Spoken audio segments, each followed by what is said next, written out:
अब हम राम की शक्ति पूजा के दूसरे भाग की तरफ चल रहे हैं। हम ये भाग पहले पढ़ चुके हैं और पहला भाग हम खत्म कर चुके हैं और ये दूसरा अब हमारा चल रहा है।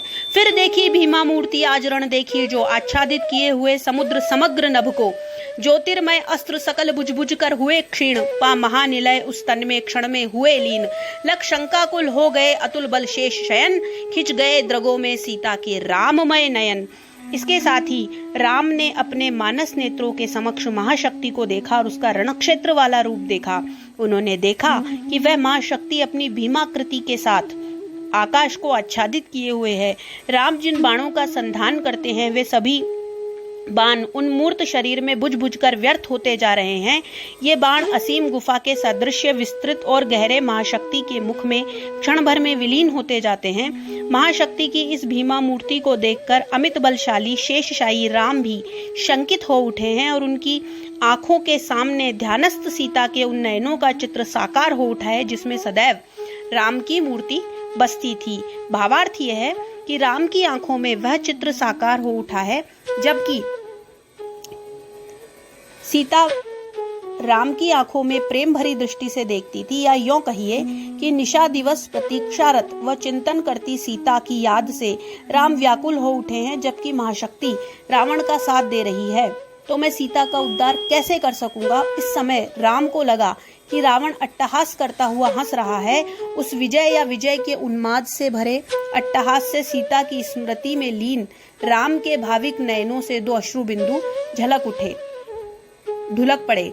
फिर सुना हंस रहा अट्टहास रावण खलखल, भाविक नयनों से गिरे सजल जो मुक्तादल। थोड़े थोड़े आंसू जो हैं वो उनके गिरने लगे। उनको ये डर लगा कि मैं सीता का उद्धार कैसे कर सकूंगा। बैठे मारुति देखते राम चरणारविंद, युग अस्ति नास्ति के एक रूप गुणगण अनिंद्य, साधना मध्य भी साम वाम कर दक्षिण पर पद, दक्षिण कर तल पर वाम चरण कवियर गदगद। पूर्व प्रसंग को आगे बढ़ाते हुए निराला यहाँ हनुमान के भक्ति भाव और राम की ध्यानस्थ स्थिति और उसकी विशिष्टता को स्पष्ट कर रहे हैं कि राम के चरणों में किंचित नीचे बैठे हुए पवन पुत्र हनुमान की भक्ति भावना से भरकर उनके चरण कमलों की ओर देख रहे हैं और उन्हें यह अनुभव हो रहा है कि दोनों चरण ही अस्ति नास्ति के भाव रूप है। ब्रह्म का स्वरूप ही रहस्यमय होता है। उपनिषदों में उल्लेख आया है तदस्ति नास्ति, अर्थात वह है भी और नहीं भी। वह है, इससे आस्तिक्य की भावना व्यक्त होती है, और वह नहीं है, इससे नास्तिक भावना।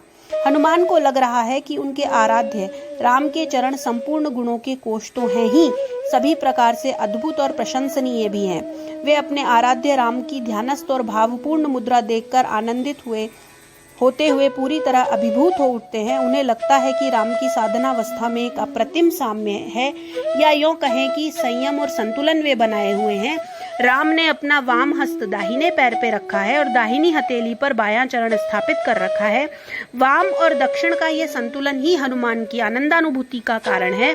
इस आनंदानुभूति के क्षणों में हनुमान राम को परम सत्य के प्रत्यक्ष दर्शनों का अनुभव कर पा रहे हैं। साधना मध्य भी साम वाम कर दक्षिण पद, दक्षिण करतल पर वाम चरण कविवर गदगद, पासत्य सच्चिदानंद रूप विश्राम धाम, जपते सभक्ति अजपा विभक्त हो राम नाम।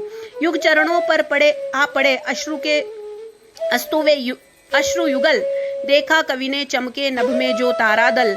ये नहीं चरण राम के बने श्यामा के शुभ, सोहते मध्य में हीरक युग या दो कौस्तुभ।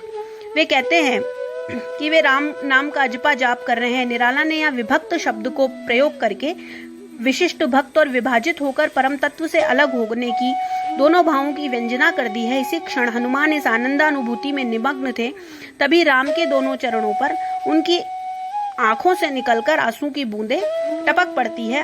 आंसू की दोनों बूंदों को देखकर हनुमान यकायक समझ नहीं पाते।